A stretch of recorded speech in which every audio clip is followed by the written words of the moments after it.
नमस्कार रसिक मित्रांनो, सदरील माहितीचे संकलन आपण जिल्हा माहिती कार्यालय नांदेड यांच्या फेसबुक पेजवरून करत आहोत। नांदेड जिल्ह्यासाठी हवामान विभागाकडून येलो अलर्ट जारी।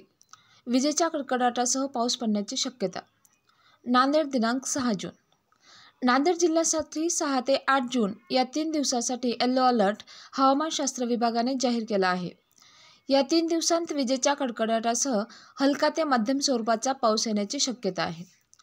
प्रादेशिक हवामानशास्त्र केंद्र मुंबई यांनी दिनांक 6 जून 2024 रोजी दुपारी 1 वाजता दिलेल्या सूचनेनुसार नांदेड जिल्ह्यासाठी दिनांक 6 ते 8 जून 2024 या 3 दिवसांसाठी येलो अलर्ट जारी केलेला आहे। या दरम्यान जिल्ह्यात तुरळक ठिकाणी ताशी 40 ते 50 किमी वेगाने वादळी वारे वाहण्याची, विजेच्या कडकडाटासह व ढगांच्या गडगडाटासह हलका ते मध्यम स्वरूपाचा पाऊस पडण्याची शक्यता वर्तवली आहे।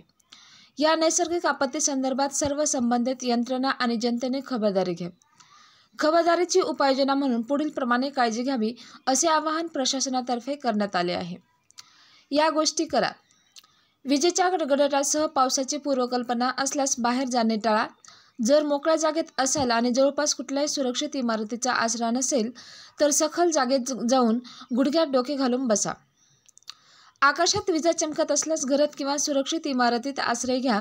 घराच्या बाल्कनी, छत अथवा घराबाहेर ओट्यावर थांबू नका।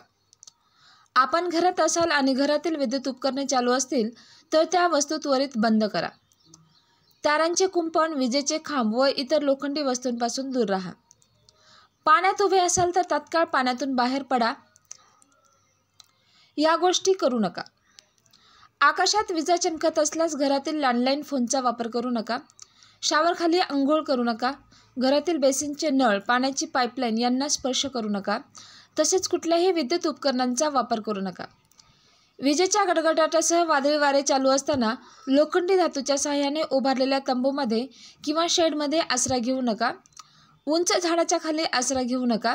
धातूंच्या उंच मनोऱ्याजवळ उभे टाकू नका। जर आपण घरात असाल तर उघड्या दारातून अथवा खिडकीतून वीज पडताना पाहू नका। हे बाहेर थांबण्या इतकेच धोकादायक आहे।